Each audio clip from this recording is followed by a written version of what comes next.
Can't decide and torn between a romantic, comedy, action, or an indie film to watch for the weekend? Well.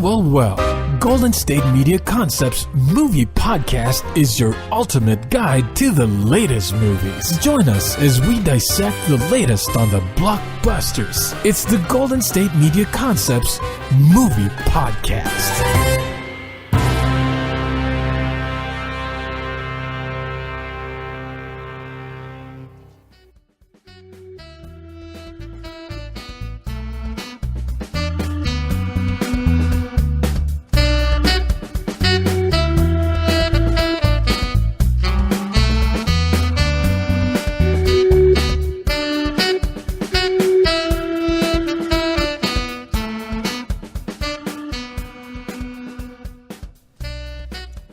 Hello and welcome to the GSMC Movie Podcast, brought to you by GSMC Podcast Network.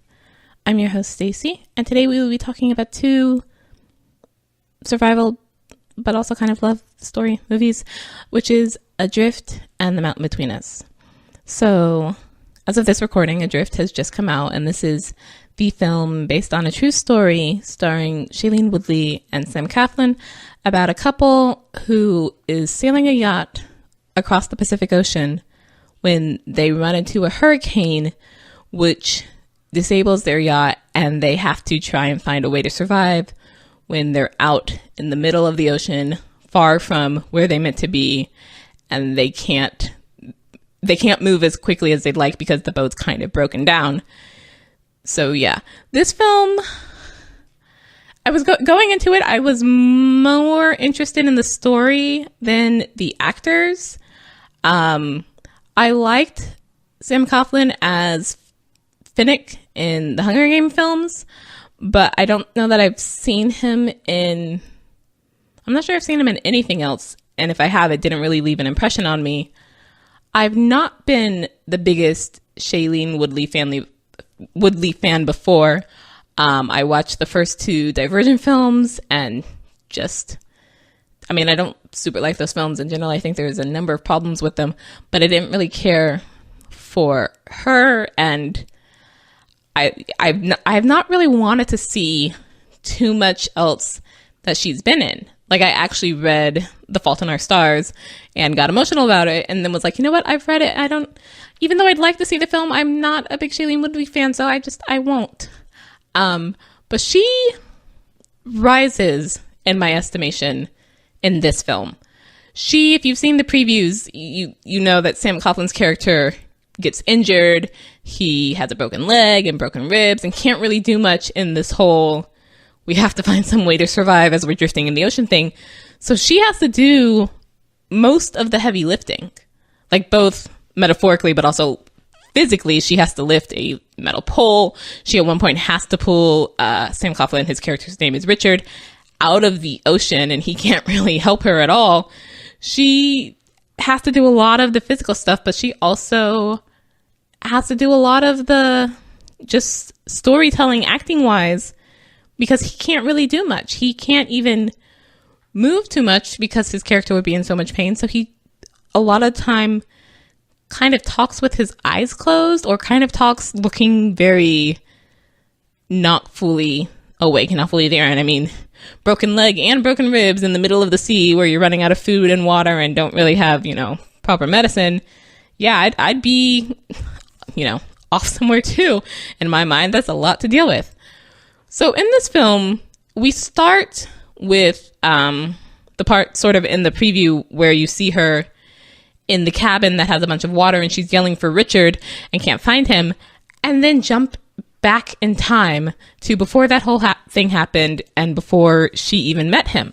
And the film kind of does that back and forth where we'll go back to the ruined yacht during or after the hurricane, and then we'll jump back in time to a happier time that sort of sometimes connects, but just tells the story in order. So beyond the time jumping, if you think of it as sort of jump to the present, jump to the past, jump back to the present, the past and present are moving in order. We don't jump to past, past part 2 and then past part 5 and then jump back to past part 3. The past part does tell the story in order of the characters Tammy and Richard meeting in Tahiti and getting to know each other and becoming interested in each other and starting a relationship and then agreeing to go on this yacht trip. And the present time does go in order. It seems it's a little hard to tell with the timing there because she was at sea. So the timing of this movie is just all over kind of complicated. If you don't know when it's based, you might not be able to figure it out. We never really say the year, and you can kind of tell from the styles and the fact that like these shorts are sort of high-waisted, that it's either probably the 70s, maybe early 80s, or they've completely ignored whenever it happened and put it into modern day times when those sort of higher waisted things have come back in style. But you kind of guess it's not like the 90s or something. And after the fact, looking it up, turns out it is actually, I believe, 83, but I'm not sure I would have there is a picture at one point in Sam Coughlin's yacht with some location in 83 written on it as like a memento. So I knew we were at least past the beginning of 83, but couldn't have told you much of anything else. And I guess that's kind of okay. It didn't distract too much from the story, except for the beginning of the past part, because Shailene Woodley's character has been traveling around the world for the past 5 years without going home. She just sort of works her way from one place to the next and has ended up in Tahiti, whereas Sam Coughlin's character likes to sail around the world, even though it can at times be very difficult. I guess he likes it because it's sort of freeing or whatever. It makes him feel alive even when he feels terrible. So they're both very sort of adventurous and free-willing, and that, plus the fact that I knew it was based on a true story, is the only thing that makes the beginning kind of believable. Because when they go off on this ill-fated trip, they've known each other for 5 months. And you know that because we jump from that opening shot of her on the broken yacht calling out for Richard to 5 months before. And it's just like, 5 months? You agreed to go off sailing the Pacific Ocean with this guy you've known for 5 months? Really? But as you see, she's very much of a I will jump from place to place around the country, around the world, and he's very much of the I will sail the oceans by myself. So it's like, oh yeah, you're both really sort of a bit wild and spontaneous. So okay, that's more believable actually. Now I'm with you. Okay. And then when we get to the yacht, the actual hurricane is actually considered part of the past point because we start after the hurricane when she wakes up. So we don't get to the huge hurricane until probably about 3/4 or so through the way. But that works because you already know it's coming, because even if you didn't know this story, you probably saw the previews, and or she ends up on this yacht calling for Richard, so we know we get there somehow, and it's not from the very happy and love couple from Tahiti that we keep flashing back to. But then B, it also sort of serves as a good emotional, I don't want to say climax, because I'm not sure it's quite the climax, but it does serve like to have this emotional climb going through of, oh, they're just there, and then, oh, they're in this relationship, so I'm starting to care about that, and then, oh, they decide to go on this trip, so I'm starting, and then, oh, wow, this hurricane, I'm really into this, and now I get where we are right now, and this is all sorts of intense. So I thought that the timing, even with the time jump back and forth, was actually handled pretty well. Like I said earlier, Shailene Woodley does most of the heavy lifting in this, and in looking this film up, she was signed to do it much earlier than Sam Coughlin was. There were actually a number of different actors who were sort of considered before he came on, and he's not an afterthought in the film, I won't say that, but because he is so limited in what he can do physically, it's very much Shailene Woodley's story, especially for the surviving part of her having to fix the yacht and go searching through the yacht, which does have a lot of water in it, and try and figure out how to solve all these problems of, okay, the yacht's got a leak in it, I gotta patch the leak. Okay, where's the food? Do we have any food? How do I get fresh water out here? How do I solve this problem, and then, oh, there's this other problem, and then, okay, we can't figure out she has to solve all these problems because he can't give her any help. So it's very easy to just sort of forget at times that he's there. And I found myself once or twice forgetting that he was on the yacht until we went back to a past moment. And then it's like, oh yeah, that's right. You're in this story too. And okay, we're going to see you in a moment again because we know you're on this yacht. Huh. Oh, I forgot about that. Yeah. There's not even too many other people in the film besides those two. We do see the girl who in the trailer, says Bon Voyage, lovers. And at the end of the film, I really struggled to remember her name because we only hear it once and we don't really talk to her too much. So it's just like, wait, who were you? And then we do meet the couple that asked them to sail the yacht to California, though it's not super clear on how we know them, except that I guess all the yachting people in Tahiti know each other, or maybe they ran into... It's not quite clear how Sam Claflin knows them, but he somehow does, and they ask him to sail the yacht back to California for them. And so Sam wants to do that with Tammy. I'm sorry. I should be either sticking with the characters' names or sticking with the actors' names. So Richard, the character, wants to take the trip to sail across the Pacific with Tammy, and convinces her to go with him. And then we get into the main story. So beyond the two of them, it's very easy, even though you do see other people because they're in Tahiti when it starts, it's very easy to forget that there's anything else out there, even to the point of, and this is probably because they themselves don't have too much hope of it either, even to the point of thinking, oh, hey, maybe someone could rescue them. Because A, they're out in the middle of the ocean, but B, they're not where they would have been prior to the hurricane. So even if people were searching for them, they wouldn't know where to look for them. But there's not anyone we've really connected to sort of on the other side of this trip. We're not expecting to see the yacht couple again because they have to deal with something and they've asked them to make this trip and then they'll pay to fly them back. And Tammy writes to her mother, but we never actually even see her mother. We just talk about her. So it's really just Richard and Tammy for 95% of the film. So it has to come down to just the two of them. And because Richard is injured, it's really just down to Tammy. And she's not as helpless as the trailers make her seem. In it, it seems like Richard is the one who sails and Tammy is there for some reason, but has maybe never been on board a boat in her life, and that's not the case. In real life, evidently, I guess, in looking this up, they said that she was an avid sailor, but in the film, she's portrayed as, having sailed before, but not a sailor, and she even says that herself. I'm not a sailor, but I do know, what a jib is or whatever, and I've never sailed, period, so I kind of don't know what that is. So she does kind of know a bit of what she's doing.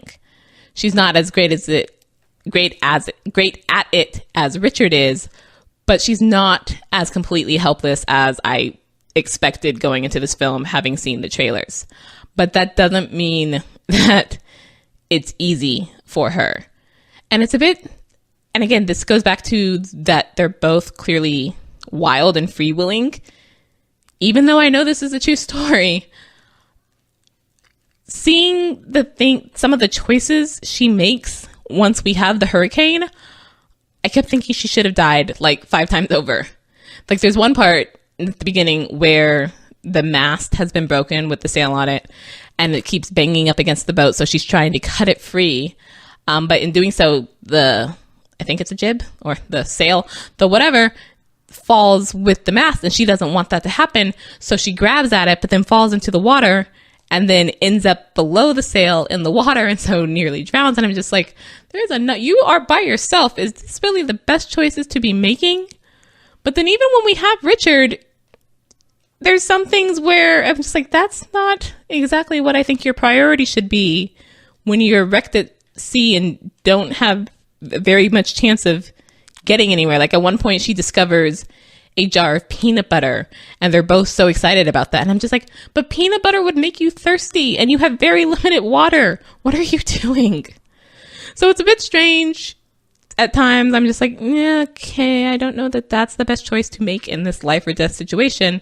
But you do have the emotional ties between Tammy and Richard to where you want this to work out, and you're really sort of pulling for them to survive. So it's actually a pretty good film. I won't say definitely, but it does improve Shailene Woodley in my mind. And for someone who was not a fan of hers, I think she actually does really well in this film. So we're going to take a short break. Stay tuned. Tired of searching the vast jungle of podcasts? Now listen close and hear this out. There's a podcast network that covers just about everything that you've been searching. Hey! The Golden State Media Concepts Podcast Network is here. Nothing less than a podcast bliss with endless hours of podcast coverage. From news, sports, music, fashion, cooking, entertainment, fantasy, football, and so much more. So stop lurking around and go straight out to the Golden State Media Concepts Podcast Network. Guaranteed to fill that podcast itch.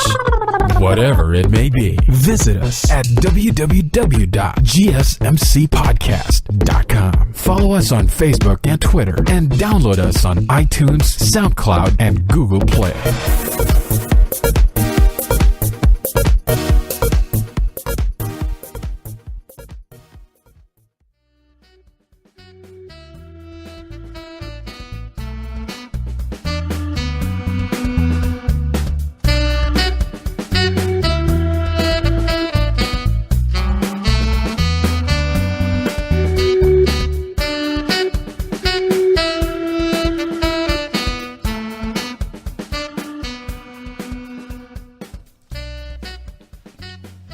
Welcome back to the GSMC Movie Podcast. Our second survival film today is The Mountain Between Us, which I had wanted to see even when it came out just because that looked intense. Although with both of these films, I now neither want to... I most definitely would not go yachting across an ocean, but it also kind of makes me... I was not a big fan of flying in very small planes either. So it's both more like not so much I won't do things that I normally do as to I feel reassured of my... what at the time seemed maybe irrational fear that now I'm like, nope, definitely not getting into those small versions of things. If I'm going to travel in that way, it is going to be on the larger, seemingly safer version of a boat and or plane. So in this film, Kate Winslet and Idris Elba are trapped at an airport because of a storm, and they both have very strong reasons for needing to be back to where they're going immediately. And so Kate Winslet comes up with the idea to sort of charter this small plane to take them to the airport they're supposed to get to, where they would then catch their connecting flight. So they decide to do this, but the pilot does not file a flight plan, and things go somewhat wrong, and they end up out in the middle of it. Like, it's called The Mountain Between Us, but they're like literally out in the middle of, I think, a mountain range in the snow where no one knows where they are. And they don't have a way to contact anyone because they have no cell reception. And them trying to find a way to survive. Do we stay in the plane hoping to be rescued? Do we try and get down the mountain to find help? What do we do? And I only have you, this other one person, to depend on. And the storyline is just okay.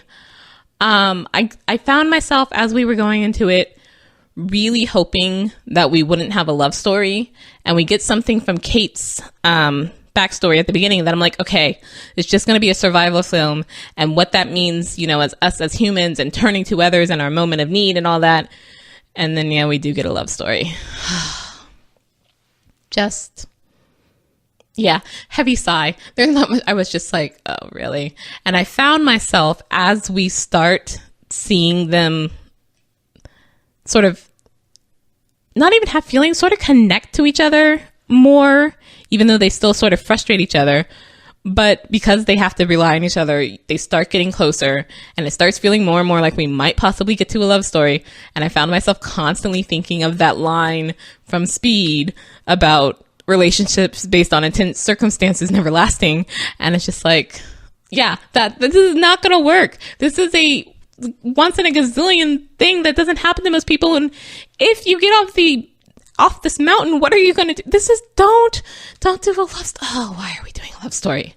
And I've never been in a life or death situation like this. So I don't know. Maybe it's natural for the human being to want to turn to others in that moment, and feelings just not being rational. That comes out as being I think I love this person because we survived together, or we're in the life or death situation together, or they saved my life, or whatever. But yeah, I kind of really do wish there wasn't a love story in this film. And if the actors weren't as good as Kate Winslet and Idris Elba are, just in general, this would not be that great of a film. Because story-wise, it's just okay. It is evidently based off a book, but I haven't read it. And it's just not terrible, not terribly formulaic, but not super great, because it would have been amazing to see how this would play out without a love story. But whatever. Winslet and Elba are just really good actors in general, and they do a good job here with what is not the best material. Idris Elba is playing a Londoner, so he is doing, I'm not sure if that's his actual natural accent, but he does have a British accent, whereas Kate Winslet is actually playing an American, so she is not using her original accent. But they are sort of conflict definitely in style. He is a surgeon. He's much more sort of stick to the rules. He likes to be prepared and in control. And she is much more, she's a photojournalist or something. She flies by the seat of her pants. She's much more of sort of, we have to just go with our feelings. And there is a conversation they have at one point where she's asking about what he does, and he's a brain surgeon. And she says, why the brain? And he explains why the brain is just such this great thing. And she's like, well, what about the heart? And he's like, the heart is just a muscle. But you can very clearly tell that's supposed to be a juxtaposition between them. Him being the brain, liking to be logical, liking to think things through, and her being the heart and just going much more based off of feelings and emotions. And there's a number of things. That's the only one that really comes up sort of dialogue-wise. But there's a number of times in the film where visually they're kind of juxtaposed against each other. There's this one shot, which is really great, and then we refer back to it a bit later, where you see Idris Elba's face, but only Kate Winslet's hand. And I won't go into why exactly that shot is just so great, but it's possibly like my favorite shot in the film. And then later, after they've had an argument, you see her sitting down and him outside this window, and there's a flag behind her head for some reason, but you can clearly see this sort of like, oh yes, this is how we're separated sort of thing, not just between this pane of glass, but also they're standing almost in opposition. She's on the right, he's on the left, facing each other, but not quite looking at each other. And you can just sort of see this is what we're supposed to be looking at. They're sort of opposed to each other. Got it. Those aren't too heavy, and there's, again, not a lot of them. I liked most of them when they came up.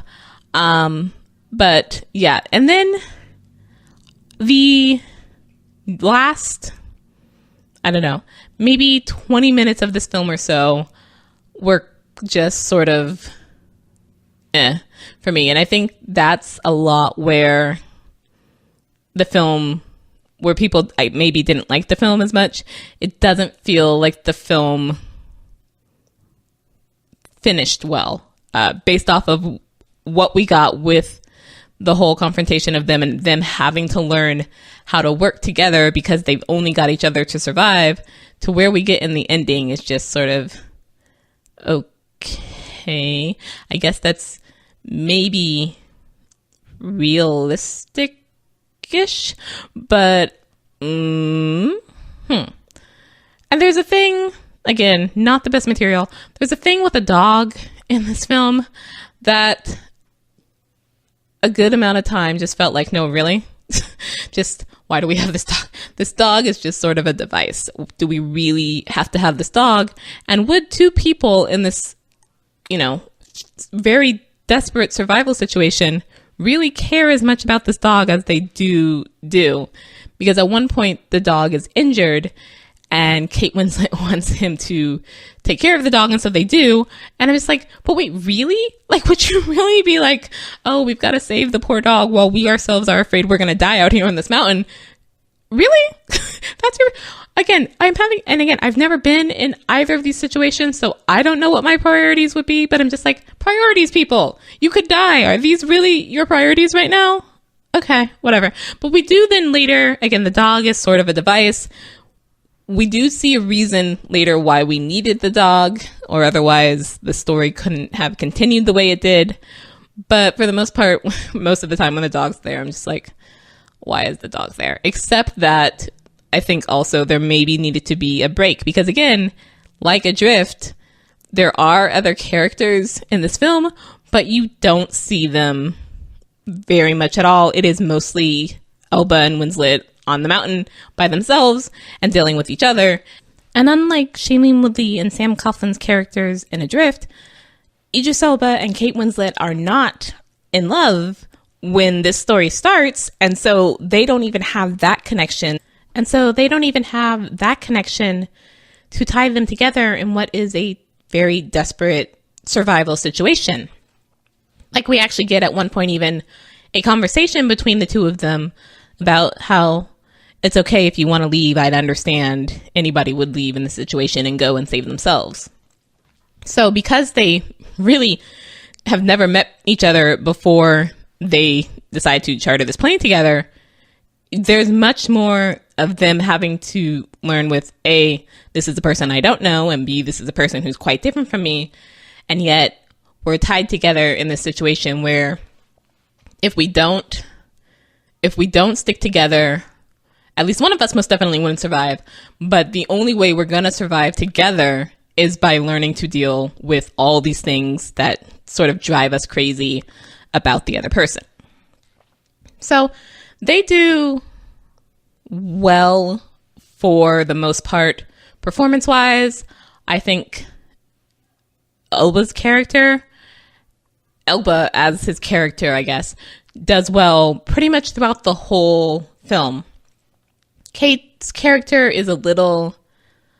Even though I feel we get more about Kate's character, Elba's character is sort of a mystery for most of the film, whereas Kate, again, because of her character just being very much emotional and feeling, she just sort of tells things much more easily, and he's much more guarded and close to the vest. But she, near the end of the film, her character is not emotionally hampered, but it's just sort of like, I'm not sure this is the best thing we could have given you character-wise as an actress. You kind of have to really work to make this work, to make this believable that this is what you would do. So there's a part, again, I didn't like most of the ending, although the very end, I'm like, okay, but, and then you just ended. Like, that part was actually interesting, even though I've disliked you movie for the past 10 or so minutes, but that part, and then you end. Okay, fine, movie. I see how it is. So yeah, these were two survival films, one based on a true story, one based on a fictional book. Both, fortunately, unfortunately, depending on how you look at it, have love stories that they're dealing with. I prefer The Mountain Between Us just because, I think those two actors are really great actors, whereas the two actors in Adrift aren't terrible, but they're not to that level yet. But also because there was at least a small period of time in the movie where I could hope for it just to be this movie about survival and sort of keeping your humanity in survival without having a love story, I felt more drawn in at times with The Mountain Between Us than with Adrift, because also Adrift being based on a true story, you kind of can guess about the ending and whether or not that's, going to be a good ending or not. Although I was a bit surprised with some of the things that happen in Adrift. So, yeah. Adrift, decent film. Woodley's performance is pretty good. Mountain Between Us, not as great a film, but the performances are pretty good, so they kind of come out about equal in my estimation. And on that note, we're going to end for today. Thank you for listening to the GSMC Movie Podcast. You've been listening to the Golden State Media Concepts Movie Podcast, part of the Golden State Media Concepts Podcast Network. You can find this show and others like it at www.gsmcpodcast.com. Download our podcast on iTunes, Stitcher, SoundCloud, and Google Play. Just type in GSMC to find all the shows from the Golden State Media Concepts Podcast Network, from movies to music, from sports to entertainment, and even weird news. You can also follow us on Twitter and on Facebook. Thank you, and we hope you have enjoyed today's program.